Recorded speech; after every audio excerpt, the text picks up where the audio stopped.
സംയുക്ത പാർലമെന്റ് സമിതി മാറ്റങ്ങൾ വരുത്തിയ വഖഫ് നിയമ ഭേദഗതി ബിൽ ഇന്ന് ലോക്സഭയിൽ അവതരിപ്പിക്കും. ന്യൂനപക്ഷ കാര്യമന്ത്രി കിരൺ റിജിജു 12 മണിയോടെയായിരിക്കും ബിൽ അവതരിപ്പിക്കുക.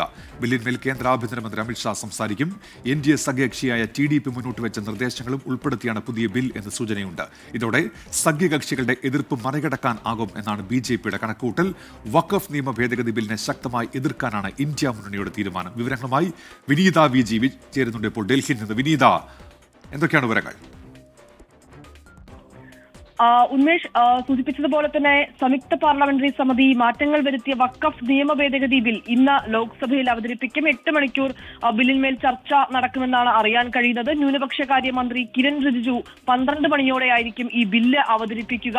ബില്ലിന്മേൽ കേന്ദ്ര ആഭ്യന്തരമന്ത്രി അമിത്ഷായും സംസാരിക്കും. NDA സഖ്യകക്ഷിയായ TDP മുന്നോട്ട് വെച്ച നിർദ്ദേശങ്ങളെല്ലാം ഉൾപ്പെടുത്തിക്കൊണ്ടാണ് പുതിയ ബില്ലെന്നും സൂചനയുണ്ട്. ഇതോടെ സഖ്യകക്ഷികളുടെ എതിർപ്പ് മറികടക്കാനാകുമെന്നാണ് BJPയുടെ കണക്കുകൂട്ടൽ. പക്ഷെ അതേസമയം ബില്ലിനെ ശക്തമായി എതിർക്കാൻ തന്നെയാണ് ഈ പ്രതിപക്ഷ പാർട്ടികളുടെ തീരുമാനം. ഇന്നലെ പ്രതിപക്ഷ പാർട്ടികളുടെ ഇന്ത്യ മുന്നണിയുടെ പ്രത്യേക യോഗം ചേർന്നിട്ടുണ്ടായിരുന്നു. അതിനുശേഷം UDF എംപിമാരുടെ യോഗം KC വേണുഗോപാലിന്റെ വസതിയിലും ചേർന്നിട്ടുണ്ടായിരുന്നു. ഒറ്റക്കെട്ടായി ബില്ലിനെ എതിർക്കുക എന്നുള്ളത് തന്നെയാണ് പ്രതിപക്ഷ പാർട്ടികൾ മുന്നോട്ട് വെച്ചിട്ടുണ്ടായിരുന്നത്.